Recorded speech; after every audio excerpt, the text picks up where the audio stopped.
All right. I think we're live for week 4. This is fun, isn't it? Yeah, week 4, that means everyone's kind of starting to get more into their conference games. It's going to be good. I'm excited. It's going to be fun. Week 4 should be somewhat of nice weather today, too. Yeah. And unfortunately for the people down south with that big hurricane, feel bad for them. So shouldn't complain too much. Yeah, but Especially we were kind of back and forth. I was asking Jeremy Goodwin every single day, are we going to have rain on Friday night? He was like, we're really not going to know until the day of, and I don't think we will. So fingers that will crossed. help. That will definitely help. And we have a lot of fun games, Katie. Again, as you mentioned, a lot of teams are starting conference play or getting into more conference games, if you will. And a perfect one to start off is our Drum roll, game of the please. week. Oh, I like that. Shout out Isaac Deer. I like that. Isaac Deer, if you can hear us. Game of the week, Manhattan at Junction City. Both teams opening up Centennial League play. 6A showdown for the Silver Trophy. Doesn't get any better than that in week 4. No, I really like this matchup.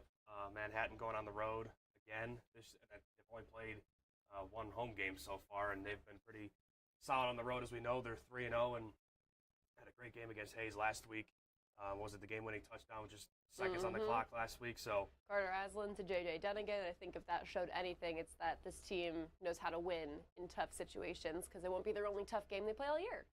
And Carter Aslan has been great. As we know, he was awesome last year, and obviously proving that again this year. Went 17 to 25 for 321 yards and 3 touchdowns. Also had one game. Yeah, and also had a rushing touchdown, so 4 total.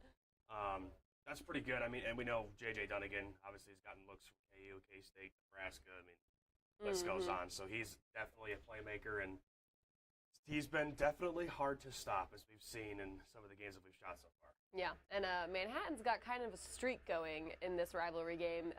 Junction City hasn't won the Silver Trophy since 2020. So you can bet that Manhattan wants to keep it where they've had it for the last 4 years. Last year they took this 38-7. I think Junction City's got some fight in them, though. I mean, if anything, every game that they've played, they've scored at least 30. Yep. That Lawrence game, that was over basically 130 points just a couple weeks ago. But this one, yeah, I mean, just 30 points last week, and they had that 14-0 lead, and we know there was a lot of rain last week. Throwing off the momentum a bit. And they were up 14-0, and then obviously once any rain delay, any delay is always going to throw off your momentum. But you know, they did lose to Wichita Northwest, who's always a pretty solid team. But I think Junction City obviously is going to want that silver trophy back. Yeah, I think the biggest thing with Junction City this year has been getting their defense to a place where it needs to be because they lost such a stellar guy in Michael Boganowski, who graduated last year and went to Oklahoma. Because when you look at it, the offense is averaging 47 points per game. You look at the final scores of their first 3 games, and they're losing by like 1 score, and both teams it's like 56 to 63 type stuff. So Junction City's offense is really good. They can absolutely score. I think it's just a matter of getting the defense to the level where it needs to be for Centennial League play. Well, I know when Jason Kadander grabbed the preview with Junction City before the season started, and Coach Zimmerman was very high on this group. He loved the potential that they had in terms of offense, but they had to be disciplined. And I know they're 1-2 right now. Obviously, the record doesn't speak for itself if you're scoring that many points, but yeah, the defense has been giving up some of those points, so it's difficult. However, if your offense can continue to score, hopefully the defense will be able to make some plays, and I think they will. Yeah, losing a guy like Michael Boganowski is hard, but I think Junction City will be fine. Going the rest of the way, and like I said, Coach Zimmerman said that he really, really likes his team with what he's got. Plus, I mean, when it's a rivalry game like this, and both towns are coming out and they're filling all those stands, and it's packed, and there's lawn seating only and standing room only. It doesn't really matter how dominant one team might be coming in, because when the two are up against each other, there's always a little extra juice, especially in practice the week leading up to it. So what did I know we didn't unfortunately hear from Coach Zimmerman for our pregame this week, but when you talked to Coach Schartz, he talked about how it's a little more amped up, a little more juiced up. What else did he maybe say about what brings out the best in both of these teams, or what hopefully they have to do to win this game? Yeah, just that he always likes to see the energy that it brings out in practice the week of a rivalry game, and that he really likes what he's seeing from his team so far. They've come out to a really dominant start, and having a close game like they did last week The Tribe is just going to make them better in the long run because they're in 6A. It's not going to get any easier, so they need to kind of get through some of those challenges now, prove they can overcome them, and it sets them up better for the future. I totally agree. This is going to be a good one, and Jason will be there live for us at 6 o'clock and 10 o'clock for some post-game coverage, so stay tuned for that. But here's a good one here with Jackson Heights and McLouth, and we will be at this game. Jackson Heights off to the 3-0 start, the good old Cobras. I love their mascot. It is very cool. He's like coming out of the grass. He's like a snake in the grass. Isn't that a phrase? And he's ready to bite. And obviously they've been bite the Bulldogs. Bite the Bulldogs. The Bulldogs. Their logo too. Mm-hmm. So I like this matchup. Jackson Heights at home this evening. Since 1998, the Cobras have a 7-4 record against McLouth, and last week they won 53-0 over Horton. So that's what Jackson Heights so far this year has been doing that to a lot of opponents, as we've seen so far. I think this will be a really good one for Jackson Heights going in, obviously being at home too. Yeah, I'm excited that we finally get out to one of their games because they've had such a dominant start to the season. Look at this guy, Titus Eisenbarth, averaging 95 rushing yards per game, also 47 receiving yards per game. So that's a good dual threat, can pass, can catch, can run. So you like to see that in the offense. And just look at their outscoring opponents, 143-7 this year. But McLouth, 2-1 start to the season. They've had some impressive stuff so far. Yeah, the last loss, of course, last week was the Riverside, but they're putting up points too. They're outscoring their opponents 74-38. Mm-hmm. We know McLouth, obviously, for softball has been very dominant the last 2 years. Obviously, winning back-to-back state titles. McLouth looks strong since 2018. If McLouth scores, this is a really cool stat. If McLouth scores 21 or more points in a game, they've had a combined 15-2 record against their opponents. Cobras can't let them score 21. So if that says anything for the Jackson Heights defense, hold them down to 21. Yep. And they're coming off their first loss, so they're going to be hungry to get back on the right track. Absolutely. I like this matchup for both programs a lot. I wouldn't say there's not a lot on the line yet. Obviously, it's still early in the season, but when there's you look always at something on the line. That is very true. true. There are always so many games. They want to go. Obviously, everybody wants to win the state championship, but when you look at some of these numbers and what both teams have, this should be a close game. I like it. Highlights at 10. I'm excited to see how it goes down. I'm also excited about this one. This one is going to be very fun, and they haven't played each other since 2013 when Hayden took it 57-14, and this is 3A against 4A. Yeah, so it's funny you say that. I was at volleyball last night for Hayden for their senior night, and talking with athletic director Bobby Tall. He said this will be the game where we're really going to be tested and know who we are as a group this year, right? Obviously, coming off the state championship, runner-up last year, and losing some key guys from that team, but bringing a lot back. So I agree with Bobby that this will be a really tough test for Hayden. Good test for Wamego too. Don't get me wrong. Both are great on defense. Both can score the ball. So this is a very, very intriguing matchup. And Wamego's coming off a very close 2-point loss, just 22-20 to Marysville, who's looking like an absolute front runner in 3A. Yeah. The Bulldogs have been surprising a lot of people this season, and they're exciting to watch. And Wamego has a lot of tests on their schedule. I think these last few weeks prove it more than anything. First, they Rock Creek in week 2, dominant in that game. Then they in a really close one with Marysville. This might be the game where they really want to prove themselves, like, hey, we're still a force in 4A. Don't get it twisted. They haven't lost 2 regular season games since 2020, so I don't think they want to get a 2 in that loss column this early in the season. That's kind of crazy. Yeah, they haven't lost 2 straight regular season games since. Wow, that's actually a really cool stat. And then since 2021, Wamego has scored more than 40 points in 16 regular season games, and that's pretty solid, I would say. Mm-hmm. And I think with Hayden too, they beat up on Bishop Ward pretty well last weekend. I know you were at that game and got them. I was there 56-0. for the second half, winning 56-0 when I arrived, and I'm just sitting there. I'm like, guys, a touchdown, please. They gave me 1.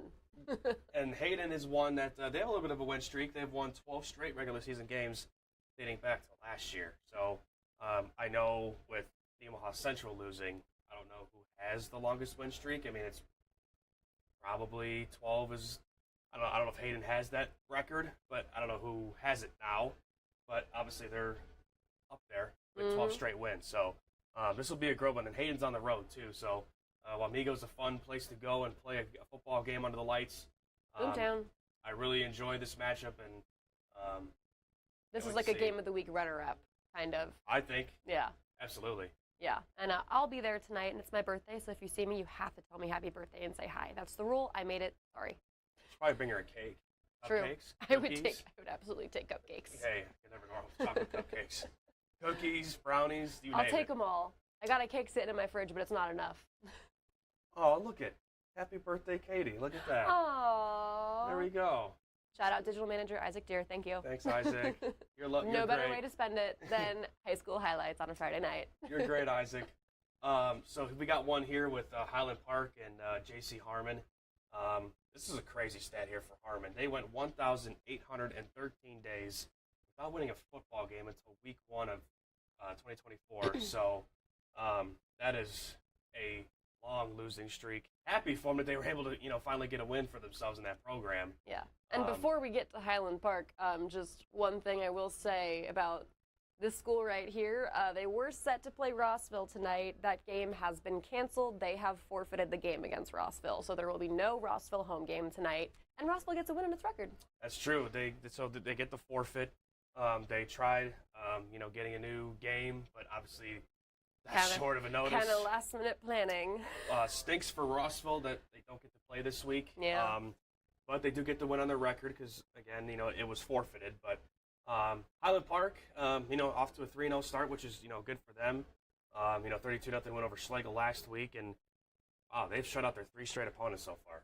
Yeah. So pretty good for, Coach Monroe over there with Highland Park. And I know we've talked about them having a lot of different playmakers and a lot of different guys that can move the ball. Jamin Wilson, C.J. Brown.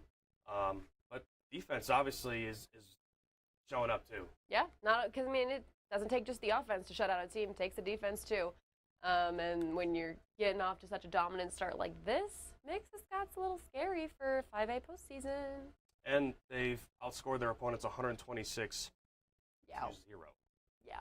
So this one will be at Hummer. I will be there, so say hello. And like you, Katie, last week, a couple weeks ago, Highland Park was up 38-0 when I got there.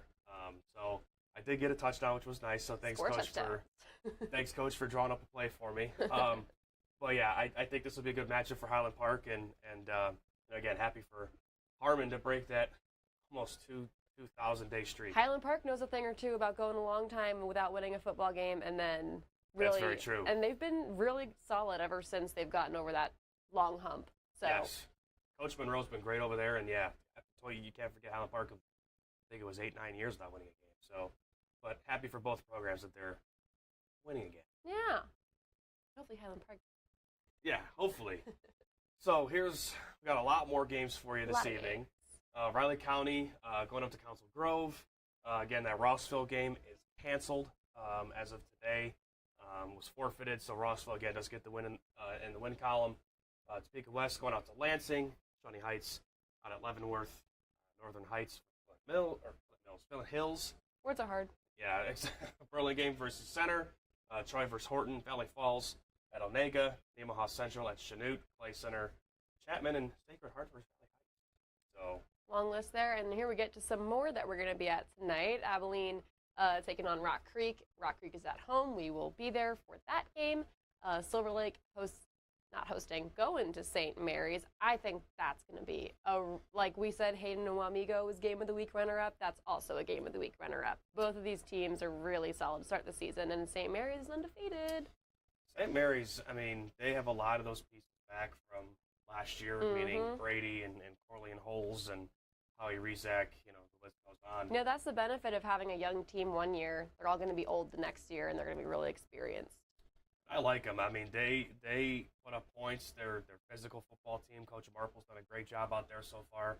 And we've talked about that has been with the program before, and now obviously taking over the head coaching role. But yeah, that should be a very fun game. I'm looking forward to what St. Mary's can do, and Silver Lake both. Yeah. That either could be a very high scoring game, or like we had Holton Smith at 7-6 in week 1. Yeah, and plus both these teams are in 2A now, so they could see each other again later in the postseason. And this is a cool conference matchup too at the Big East.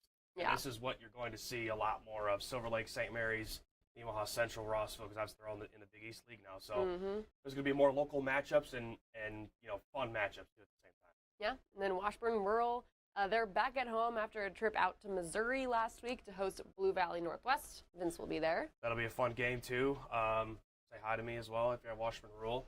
Our student section always comes out and is always firing whenever they see the camera. They always want to get on TV, so of course. But Care Paravel over at Mission Valley, Prairie View versus Burlington, Royal Valley making the trip up to. That's going to be a good one. That should be fun. Yeah. And then Perry LeCompton up at Holton. We will be up there as well. That should be fun. I think Perry and Holton, that should be a very good matchup. Perry's played well in the last 3 weeks and played the night last week. That was pretty sick. If you didn't see that. Two out of the last 3 weeks, we've had play of the nights of high school kids doing a better job of keeping their toes in the end zone than NFL tight end Isaiah Likely. Who's that? That's true. That's very true. No, that play with Eli Dean with Perry, that was Game of the week, or play of the week. that was very, very fun. Excuse me, very, very fun to watch. But we got Riverside versus Moore Hill, Concordia versus Marysville, Frankfurt versus Hanover, and Clifton Clyde versus Downs Lake. All right, and then we also got Wabaunsee out at Olpe, and another game that we will be at tonight, Topeka High down at Emporia.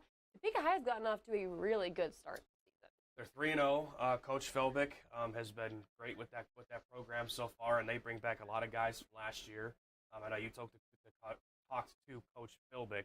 Man, words are tough today. But I know this team has, again, strong start, 3-0, so looking forward to seeing what they can do against Emporia. Yeah, I think the biggest thing for Topeka High coming into the season was that they wanted to just prove they could get some wins in their win column. So, they haven't played the toughest of 6A opponents in the last 3 weeks, but a win is hard to get by any measure. So Exactly. Getting those wins in the win column is big for the future of the program because they're still trying to get enough guys in to be able to compete against other 6A teams. They don't have a roster as big as a lot of 6A teams in Kansas, and they're slowly bringing in those kids. Philbeck has seen a lot of kids, growing interest in the program, more coaching staff around, so they like what they see so far. And Emporia, you never know when they're going to get over that hump and start getting wins too. Should be a fun local matchup and Centennial League matchup too. So. Exactly. Siemens going out to Turner, Chase County paying a visit to Linden, the reigning 8-man D1 state champs. West Franklin out at Osage City. Hiawatha out at Jeff West. Jefferson County North is going out to Pleasant Ridge. Axtell, who is, let me do math for a second, 3 undefeated seasons in a row plus 3 is 42 games in a row for Axtell. Terrifying. They're paying a visit out to Blue Valley. Donovan West versus Centralia. Washington County out at Lincoln. Lynn versus Thunder Ridge. Even if we're not at a game tonight, we will, of course, have score updates on our website under the scoreboard all night long. We will have some of those scoreboards too in Kansas Prep Zone to give you those updates. Should be a lot of fun this week, week 4. A lot of good local matchups, which is always fun. I think our game of the week should be a dandy. Mm-hmm. The Hayden-Wamego game should be very, very good. Silver Lake St. Mary's. So we have a lot of good local matchups. That's what we like to see. Which makes it fun for us too. Mm-hmm. So I'm looking forward to it, Katie. Week 4 here again. So we'll catch you at 10:15. Again, Jason Conander will be out at Junction City tonight for a live shot and talking to pregame stuff. Manhattan Junction City at 6. Then he'll be back with postgame and also his postgame analysis as well. So And you'll hear from the winning coach of our game of the week. We'll see if Manhattan can keep it for the 4th straight year or if Junction City finally gets the silver trophy back in his clutches. and Manhattan hoping to keep that undefeated record up to their 3-0 right now. And Junction City, like you said, hopefully wants to take that silver trophy back. Yep. Should be a fun one down in Junction City, but we will see you at 10:15. Thanks for joining us, and hopefully you enjoy the show coming up later tonight. Adios.